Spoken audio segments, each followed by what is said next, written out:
I was sharing this story that I actually wasn't living because I thought that that's what was expected of me. I'm like, everybody wants to hear that I am doing great because I was just like, that's what people want to hear. Like that's the story that sells almost. And I just felt like I was constantly running on empty. I was just exhausted all the time because if I was saying one thing, I also had to be that thing. I couldn't be like, yes, I'm doing great. So it was just very exhausting. You're listening to Becoming Match Fit, the podcast helping athletes and high performers build confidence, clarity, and opportunity on and off the field. I'm your host, Nick Greentree. Today, I'm chatting with an Australian Olympic gymnast many of you know as Larrissa Miller.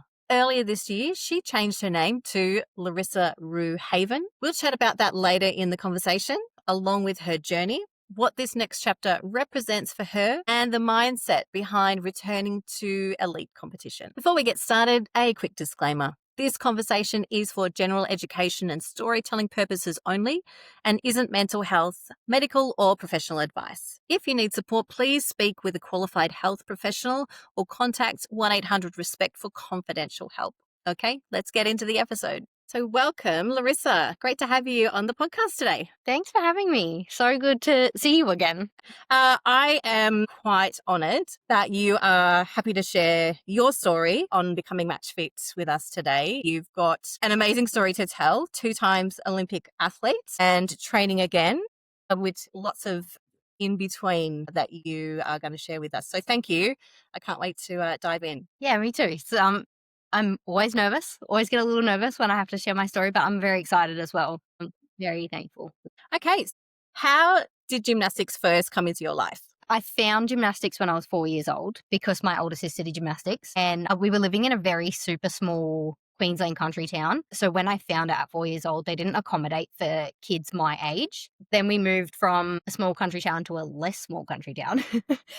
So I started when I was 5 years old. Yeah, like the following year, found a program that would accommodate someone my age. But yes, I started gymnastics because my older sister did it. And every time I went in to pick her up, I was like, I want to be there. I want to play. And I was always hanging upside down, like on monkey bars and stuff at home. And I would scare like the daylights out of my neighbors because I'd be like in nappies, like hanging upside down. So my mom's like, you need to be like in a safe environment. Definitely. We need some padding on the floor, please. Yes. Yeah. So was there a moment early on when someone recognized that you had potential, or was it you that felt it within yourself? Yes. So it was actually a Queensland judge.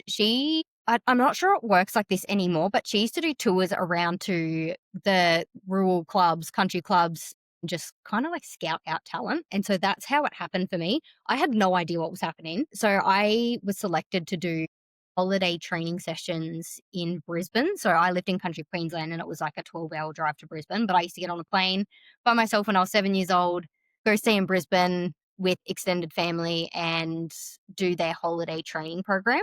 And then I think it got to a point where the coaches were like, we kind of need to make a decision here. Like, is this something that you want to do or something you don't want to do? And I don't remember ever being asked the question about Olympics, but I just knew that I wanted to be in the gym. So I was like, yes, I want to do that if it means that I can be in the gym more. Amazing. And how brave. Yeah. 7 years old getting on a plane to go and do that. That is, yeah. It's wild. I mean, I have nieces and nephews around that age, and I was like, it like terrifies me thinking that they'd be on a plane by themselves. But I just remember I got to go in like the cockpit and like push a button on the roof and see the pilots, and I was super pumped about that. So what did gymnastics mean to you growing up? Obviously fun, but was there a bigger goal or? Yes. Not so much when I was little. When I was young, I just really loved it. And I was very naive in the gymnastics community up until I was like 20. Maybe not 20 actually. Like my first international comp was when I was 16 and I had no idea what was going on. Like I wouldn't have known any international athletes. Like I didn't know any of that. I genuinely was just in there because I loved it. And I think it was very much initially a place of safety for me, somewhere that I felt really safe and secure. And it was just, I loved that I could be in a space doing something that I was just naturally good at. And just I feel sad that some people can't flip because it's so fun. Love to flip. In my head I can, but my body doesn't catch up. I don't know why. What happens to me sometimes too, to be honest. I imagine a skill in my head. I'm like, yep, I can do that. And then I try and do it. I'm like, I'm going to need to train that a little bit. So looking back, is there one thing about the young Larissa that people might not know? I was very good at like a lot of different things. So when I was young, I was actually asked to join like a swimming squad, but I was doing like swimming and it was just swimming lessons. And they were like, oh, she's quite good at that. So swimming could have been an option for me, but I just love gymnastics. From the age, like I said, age of 4, like I just was in love with it. Okay, so uh, two-time Olympic athlete, very, very impressive. What's a moment that still stays with you from that experience or both experiences? So I guess I have two kind of moments from each Olympics that sticks with me, and one is good and one is not good because I find that Olympics it's not all highs. But I guess my first high from the London Olympics, one, I was so shocked that I was even there, and I was just so overwhelmed by like the Olympic Village and just like it was kind of like its own little country where everyone was just an athlete. It was weird, but I think I had just finished my last apparatus. So I just finished competing bars. And that was the very first moment for me that because I was done with comp and it was kind of like a pressure off moment. And I looked up into like the grandstand and I was like, I am at the Olympic Games. Like that was the first moment that I had where I was like, oh my gosh, what is happening? Because prior to that, it's just kind of like, I'm like, this needs to be like any other comp because if I sat there and thought about it, I would probably unravel and be a puddle on the floor. So I just needed to like get kind of through that moment. But then looking up, I was like, this is crazy. And then I guess another one for me from London was I actually broke my foot. um, I think it was about 3 weeks before I competed in London. No. So I turned up to London in a boot, got off the plane in a boot. So I remember this moment on floor where I hadn't done floor routines for quite a while because I couldn't. And I remember standing in the corner before my last tumbling pass. And if I watch the video back, I can see it. I can see it on my face. I'm standing there and I'm like, I know in that moment that I wanted to cry because I was just so nervous. And because I hadn't done a floor routine in so long. And I was just like, I was kind of scared. I'm not going to lie. I was like, how am I going to get this on my feet? So I just kind of wanted to like run and keep running and like run out the doors. But I still remember being in that moment. Like I had to trust myself so much in that moment and be like, yes, I haven't done it in the last 3 weeks, but I've been doing this skill since I was 12. Like, and I really had to dig deep in that moment. Definitely not something I would want to relive. So yeah, that's a moment from London. And then Rio was challenging because I was the only Australian gymnast to be selected for the Rio Olympics because we didn't qualify a team. So I went by myself. So honestly, there was not much good about Rio. And like, that's not fair to say because there was good. I actually fell at the Olympics. So I fell on floor my last tumble. And I found that was really challenging for me because no one else in Australia made it. And I made it and I went and I fell. So like there was this whole like in my brain, as soon as I went, I was like, see, I shouldn't be here. Like, should have sent someone else. But I just remember very clearly going back to the Olympic Village and they have kind of like a team hub where everyone sets up and like all the TVs are on. So like the rest of the team can watch what comps are on at that point. And I remember going back and just being so wrapped by these athletes that I had never met, the Australian Olympic team, and just the support I got from them. And there was one in particular, her name is Shelley Watts, and she was an Australian boxer. And she had already competed as well, and she didn't deliver her best performance. But just the like way that we came together and just supported each other in that moment, like, and I can't even tell you like what she said to me or what she did, but it was just the way that I felt wrapped by the team. And I was like, I felt like I could breathe when I got back. I was like, this is amazing because we're all in the same position here. Like, Yeah.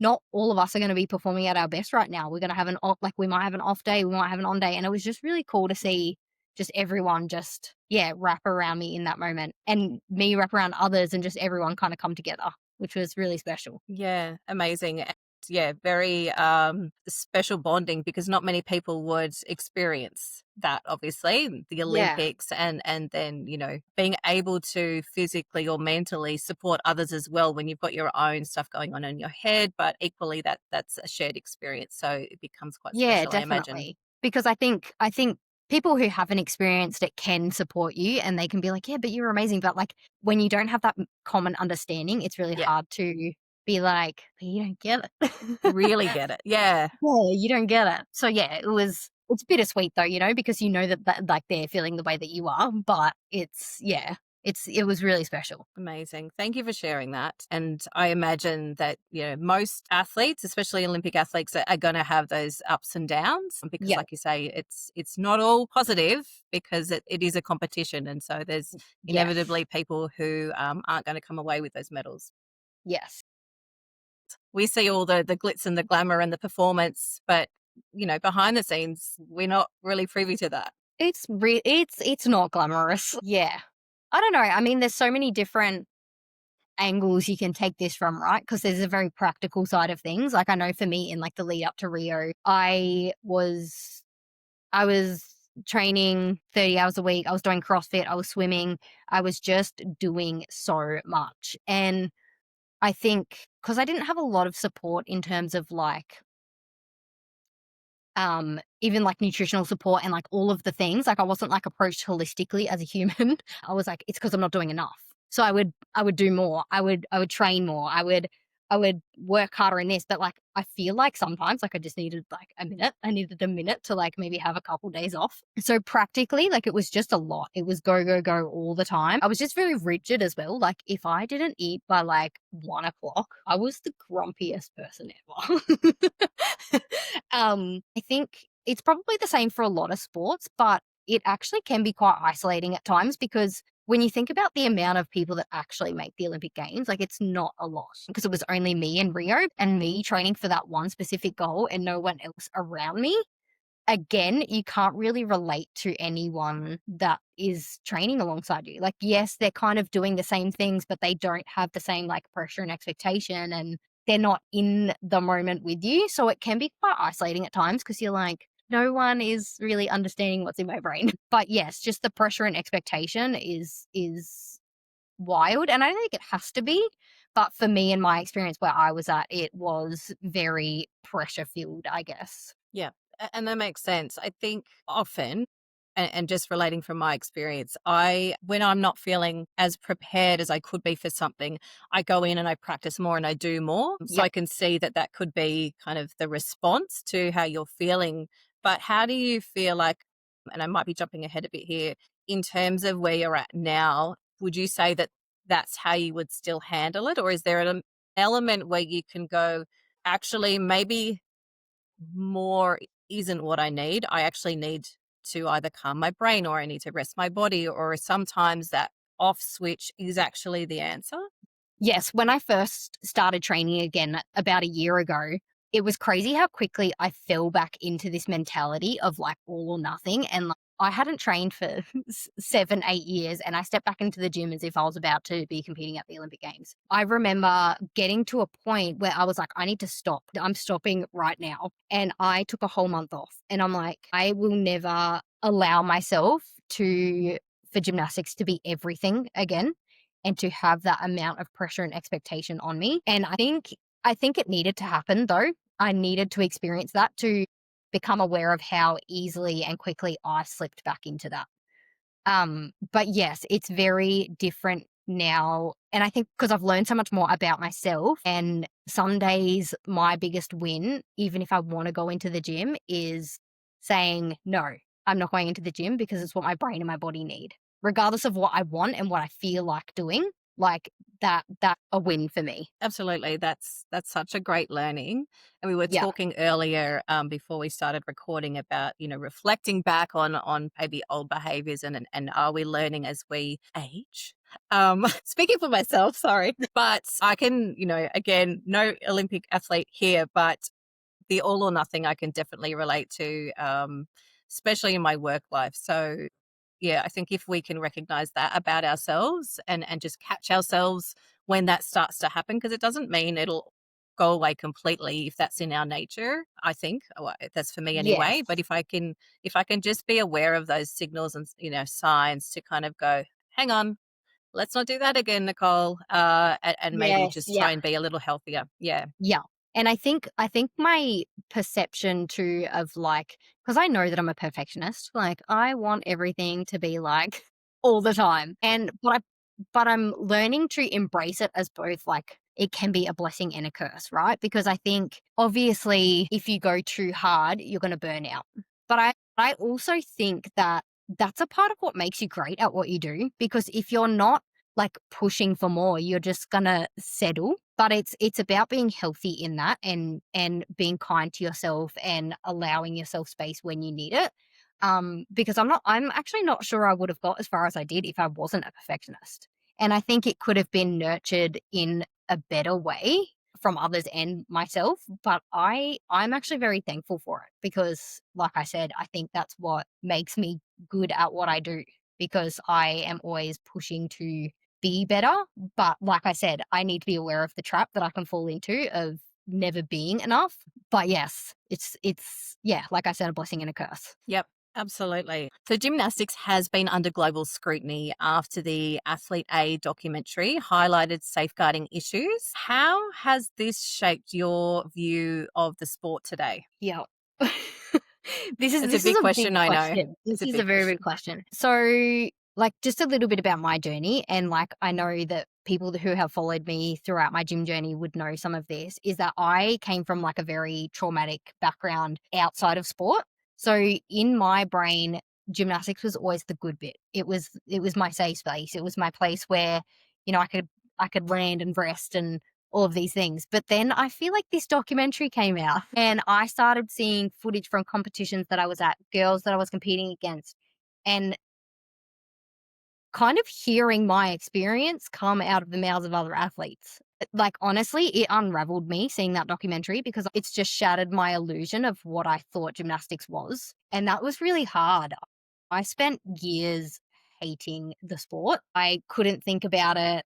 I It's a fun fact, I have an Olympic tattoo on my arm, and I went through a period of time where I wanted it gone. I was like, I don't want any association with any of it. So yeah, I think it was really hard to come to terms with that being my reality and hearing everyone, like all of my teammates sharing their experiences and then trying to come to terms with my own. But then I guess it was also a reality that I needed to hear because I don't think I wouldn't have been able to like grow and develop and work through so many things had I still been under the illusion that it was amazing. And I think we've started moving in the right direction. I think there's still so much more to do, but I'm still very skeptical of the gymnastics space. I think the only reason I'm able to step back in now is because I've done so much work on myself and I've invested time in myself and worked on, establishing my own boundaries and doing all the things that I need to do to make myself safe in that space. So I'm kind of creating my own safety. But we're definitely as a sport not there.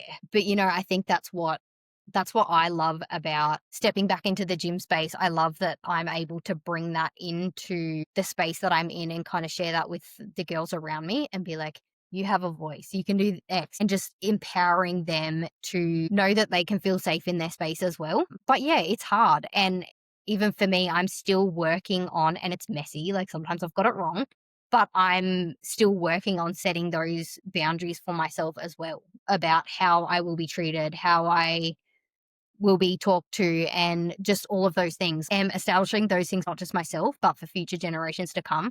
Because if no one steps up and challenges these things, like nothing's going to change, and I do feel like it's a weight that I carry, but one that I want to carry because I'm meeting all these incredible athletes and I'm like, I just want you to be happy and thriving and like loving what you're doing. So yes, I think a good reality check after that documentary of what the culture actually is, like calling it out. And I think that was the best thing that we could have done as the world, really, in the sport of gymnastics. Incredible.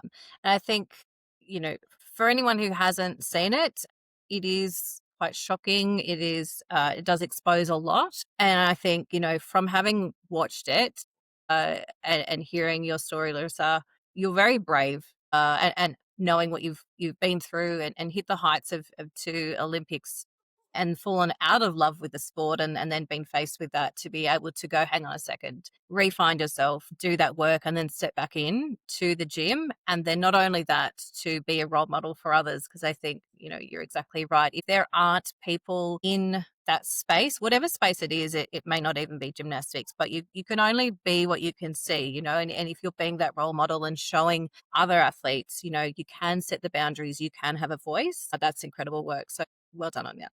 Amazing. Thank you. Yeah, thanks so much. So, given where I guess everything is at in the gymnastics world, do you think further changes are needed? So, governance, culture, policies, and athlete protection? Definitely. Definitely. So I can't say too much about it at the moment, but I'm actually part of a lived experience advisory group at the moment, which is run through one of the universities in Melbourne. And it's a group of just phenomenal ex-athlete. I believe they're all ex-athletes who have all had experience of kind of levels of abuse in sport. And we are in the middle of like creating policies to send to like sports stakeholders in how to actually safeguard our athletes and how to report certain things properly. So I think we have so much work to do, and it's crazy because when I stepped into this space, I didn't expect there to be so many gaps. But I think even us coming together as an advisory group to begin to dive into some of this, it feels exciting for me. It can also feel kind of like defeating at times because so much isn't being done. But it's also exciting that we're coming together as people who have actually experienced these things and are able to like direct people in a way that is like, this is what we needed. So I think so much more still needs to be done, and it needs to be accessible because I think certain policies do exist, but there's no one like implementing any of it. I'm pretty sure if you go searching, you'll find like pages and pages of documents, but like who knows where to find those? So I think, yeah, we have a lot to do, and not just in gymnastics, but just in sport in general, because I feel like there's a different set of standards for the way children are treated in sport versus in a school, for example. And I don't understand how all of that came into play. Because I feel like if sometimes, like kids are being treated a certain way in a sporting environment, it would just be outworked so differently if it was in a different space. And I'm like, what are we missing here? Like, why is it acceptable in a sporting environment but not anywhere else? That's something that I would like to see a shift in. Yeah, 100%. And as you're saying that, I guess schools abide, to government standards. And, I know that a lot of community clubs lack resources and therefore rely on volunteers. And so you're a volunteer or you're casual, are those policies readily available to you? And is there an understanding? Has someone briefed you on them? Has there been handovers? We don't know. So I guess it's Yes. more the transient nature potentially, but I'm sure there are other issues as well. Yeah. See, that's actually the focus of our research at the moment. So, what positive changes or conversations are you hopeful that come through in the gymnastic space as a result of this work? I've experienced so many situations where young girls come up to me and they like tell me an issue that they're having in the gym. And I always try to empower them to communicate what they actually need. Because I feel like there's such a fear around like not saying that, they might need extra sport or they might need this and I might need that. I'm like, but you're actually allowed to ask for those things. But it's just so great because you see them like it's just getting them to think in a different way. Even if it isn't necessarily like outworked in that exact moment. For me, like my biggest win in the gym is to be able to just plant the seed in people's minds of you can do things differently. And I think me having experienced the not so fun side of the sport, I'm very aware of what's going on in their head. And I'm like, you can actually challenge those things. You don't need to do it the same way that I did it. You can do what I did in terms of competitions and but it doesn't need to be outworked in the same way. Like you can use your voice. You know you better than anyone else. And just kind of giving them confidence to do that. Amazing. And the permission, right? You're guided by your teacher, and maybe in the gym, that's your coach, but another adult to be able to empower you, I think is super important as well. Yes, definitely. And I would actually really love to see parents step up in that space and kind of empower their own athletes as well, because I find so often that parents sit in this space of assuming that they're not an expert within their child's sport. in a gymnastic space, they always assume that the coach knows best. And I would love to see a shift in that parents actually know their children and they know their children better than their gymnastics coach does. So I just feel like, yeah, I would love parents to feel empowered to step up and be like, wait a second, I actually know my child, I know my athlete, and just trusting in that because it only takes one parent as well to break the cycle. I know for me as an athlete, I'm stepping into that space and trying to change the way things are done. But I think parents can actually do the same thing and be confident in what they know about their children. So often they can doubt themselves and not know what to do, but just take control because they're allowed to do that. They're allowed to advocate for their athletes. So I think that's super important. And I know so often when athletes sign up to a sporting club environment, given that they're so young, like consent lies in the hands of the parents. But I think it's important for the athlete to feel empowered when they're in that space without their parents present and for them to be able to take that to their parents and like conversations to actually start, you know? But yeah, I just feel like we can all step up and help protect our athletes a little bit better. Earlier, I touched on your name change and we said we'd come back to it. What did that shift represent for you personally in terms of identity, healing, or stepping into a new chapter? I love this question and I've actually been very excited to share it. So I'm a big words person. Like I can just read a dictionary for fun. So all of the names that I chose for myself have a meaning and I considered changing my first name as well, but I just love the meaning too much. So my name Larrissa means citadel, which is a fortress, which is like a strong kind of like fortified tower. And I was like, you know what? That is still someone that I think, and it's still uncomfortable for me to say, but I'm like, I still am that person. Like I am a strong fortified tower. And my middle name was Grace and last name Miller. And so my middle name is Rue now, which like may seem a little bit strange to some people, but Rue actually means regret, but it doesn't mean, well, there is a different definition to the word rue that is not commonly understood. And I'm just going to read it. But it means sorrow aroused by circumstances beyond one's control or power to repair.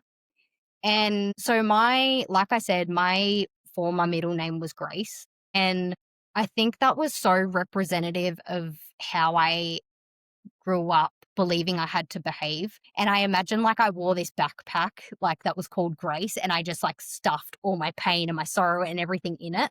And I was just forced to carry it and make every hardship and every pain and sorrow that I had look graceful and beautiful and, you know, healing to others. So I guess I made a commitment to myself that no matter what, I would always create space in my life for my sorrow and I would carry it and I would care for it and not stuff it away just to make people happy anymore, which is what I kind of lived my life doing. Um, and then I chose Haven as my last name because, like, one of my biggest goals in life, I guess, is I just want people to feel safe when they're with me and I want to be my own safe place. So I think it kind of marked the start of this journey for me of I call it becoming mama to me. So becoming a mum to myself and really caring for like the young person that I was. So yeah, I just wanted to create space for all of that I am and not just the good bits. So that's what Larrissa Rue Haven means. Incredible. Thank you for sharing that. I love that you're a word person. I think words are super Yes. powerful and obviously carry such meaning, but when you really delve into that meaning, it makes complete sense. Yeah. And Beautiful. honestly, I loved the name Rue anyway. It was But then the resonating. more I like dove into the name, I was like, I love it. Because like I said, I was always forced to make broken look beautiful. And I like Mm. it's exhausting. And the only person that had to carry that was just myself. So I'm like, you know what? I'm gonna make space. I'm gonna make space for all of my sorrow and other people's as well, I guess. Like that's what I want my life to be about. So you've said that you feel ready now to share more of your truth. What does that shift feel like for you? I think it's scary at times, but also incredibly freeing because I don't have to think as much about what I'm saying and having it all together. And I think it's different. Like it's hard to get used to doing it. And I again very quickly fall back into like autopilot because when I reflect on like all the interviews and stuff that I had done throughout Olympics. I just like I just said what was expected. I'm going to touch on like a little bit of my story again, but back in 2015, I actually went through a court hearing for like some of my um past trauma stuff, and it ended up being quite public, so it aired on, like, a news program, and even in those interviews, people were like, "Oh, how do you feel now? Like, what's your message to, like, young athletes or, like, young people that may have been through what you've been through?" And I was sharing this story that I actually wasn't living because I thought that that's what was expected of me. I'm like, "Everybody wants to hear that I am doing great," because I was just like, "That's what people wanna hear." Like, that's the story that sells almost. And I just felt like I was constantly running on empty. I was just exhausted all the time because if I was saying one thing, I also had to be that thing. I couldn't be like, yes, I'm doing great, and then not. Then cry, um, cry in the corner. Yeah. Cause there's, yes, stuff that you're yes. dealing with. Yeah. So it was just very exhausting. And I think I've come to learn even through sharing my journey more openly recently is that so many people can actually relate to my authentic, true story. And, I really struggled when I first started talking about like being an Olympian again. And because I'm like, how do I talk about it in a way that is not just been like, it was fantastic, but also not discrediting the good? So it was really challenging, but, like, I don't wanna give you, like, not my reality of what it was because it wasn't all great. But in saying that, it doesn't have to be outworked for, like, another athlete or for you the way that it was for me. And my hope in sharing what I'm sharing is that it can be different for other people. But, yeah, I think it's just really freeing because 'cause I'm like, no filter. Amazing. And I don't always get it right, and, like, that's okay. Like, I feel like we're in different seasons all the time, and like something might be true to us in one moment and then it might shift in another, and like that's okay. And I think it's important for other people to know that that's okay for them as well. Like what they think and believe in one moment could shift in another. And I think we're just constantly evolving, and just to take the pressure off and be like, just be you. Because like that, I think that's everyone's greatest superpower. Just being their true authentic self, because like no other them exists. No other me exists. So it's just kind of like, yeah, it's a weight off. Like, scary still because sometimes, like, you being vulnerable is not always easy, but it's just I don't know, I just think it's the way that it allows humans to connect and bring out the best of each other is what it's about. 100%. And again, congratulations on actually living that, because a lot of people talk that but still carry that expected weight, Yeah, and so you can go in and out of it. But you're 100% right, where we've just got to be ourselves at the end of the yeah. day, and we can feel up in one moment and down in another, and doesn't mean that everybody else will feel the same. And yeah, the expected thing is a big one, I think, for a lot of people. What inspired your decision to pursue another Olympic campaign and a comeback, dare I say that? Very non-committal I am. No, at the start of 2023, I actually did some work at a trauma clinic to kind of work through, some of the things that I experienced growing up. And we all started talking about things, stepping into or back into things that make us feel alive and things that we love. And that was the first time since I had really retired that I started thinking about gym again. And I was like, I found myself like doing handstands and cartwheels just in random places.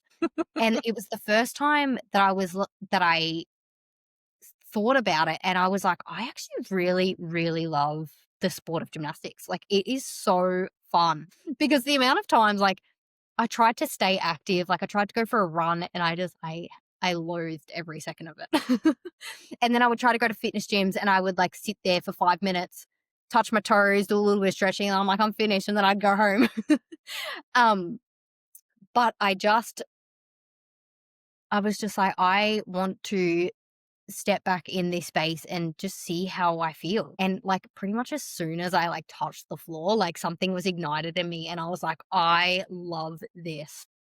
I Amazing. love it so much. And initially, like I had zero goals and I didn't want goals. And I actually was going in and training when no one else was in the gym because I didn't want anyone to know that I was training. Because I felt like given that I have been to an Olympics, like stepping back into that space, like instant pressure. And even a little bit from myself, because I'm like, I'm an Olympian and now I can't even do a handstand hold. But I tried to let go of all of that and just kind of find the love of it again.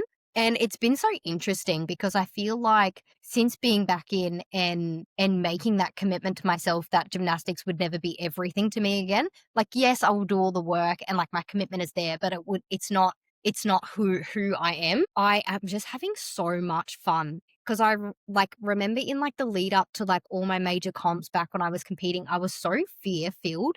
I was always scared of like getting hurt. I never wanted to try new things because I was scared of getting hurt or like losing something that I already had, like getting mental blocks. And it was just so different. But now I'm just falling in love with the process. And I've kind of fallen in love with failure as well, a little bit, which I kind of feel robbed of now because I'm like, I missed that for so many years because it's fun. Because where else can you go and learn how to do triple twists in like a safe environment? And like I said, falling in love again with the process of failing. I always hated that before. Even if it was a new skill and I didn't get it immediately, I'm like, oh my gosh, I am the worst. Like no talent. But now I love that because I started thinking about it and I was like, if I was perfect, if I genuinely like was perfect at everything that I was doing, like that wouldn't be fun for me. Mm. Because what would be the point? Like it's like walking, right? Like you get to a point where like walking isn't that fun anymore. Like just going for a walk. And I'm like, it's the same concept with like gymnastics, like that constant like push and challenge and like trying to like discover like what my brain and body are capable of. There's nothing like it for me. So yeah, I guess I've just fallen in love with it again. And it took me a really long time to be like, hey, like maybe I can do this again. And I think with the mindset that I'm going in with now, I think I am a better athlete. I don't know how I'm going to draw it all together because it's been so long since I've been comp ready. But in terms of like trying in a new way and the different approach that I have, I am definitely a better athlete than I've ever been. But yeah, it's very exciting. It's exciting and I'm not putting as much pressure and expectation on myself. And whatever happens, like I am happy with because I feel like my perception of success now is just so different. So I guess, and I don't even want to ask this question now, like, is the Olympics on your radar? Because I feel like the answer that you might give is like, hey, it doesn't even matter, right? Because you're having fun and that's the most important thing. Is that kind of where we're at? Yeah. I mean, I actually verbalized some goals to my coach like just last week. And it scares me a little bit because I am so aware of like where my mindset has been.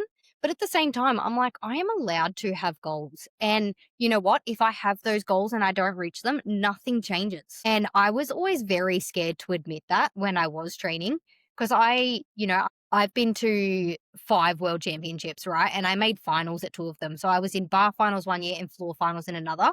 And I was so ashamed to admit that one of my goals was becoming a medalist at Worlds on an apparatus. And I never made it, which is why I was ashamed to admit that that was one of my goals because I was like, well, didn't make it. But it doesn't matter.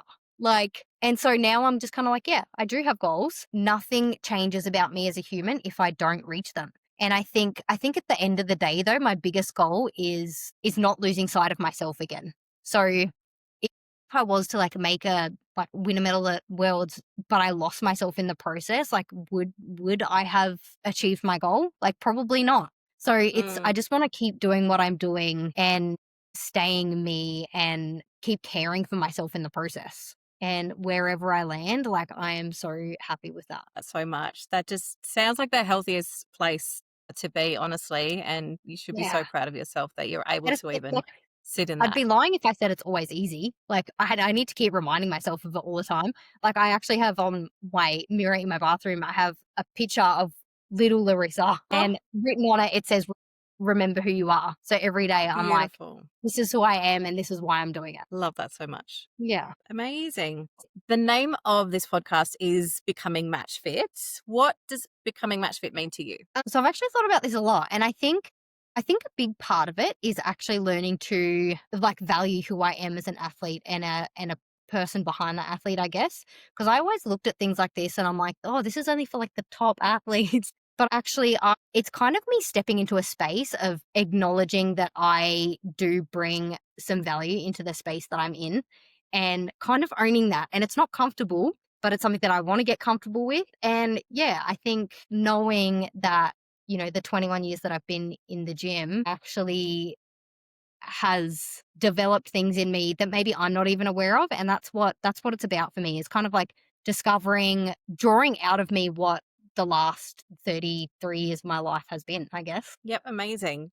And on that note, given your experience and the beautiful personality you are, what for young athletes that are navigating pressure or expectation currently, what would you want them to hear from you? I think the main thing is, this is again something that I've been thinking about a lot, and I found myself asking this question, and it's something that I ask myself all the time now. And it might sound funny, but it's, if I knew without a doubt that I would never make it, like never make it, would I still be doing what I'm doing? And if the answer is yes, then like that's everything. And I think for me, if that ever shifts to a no, that's like when I need to rethink what I'm actually doing.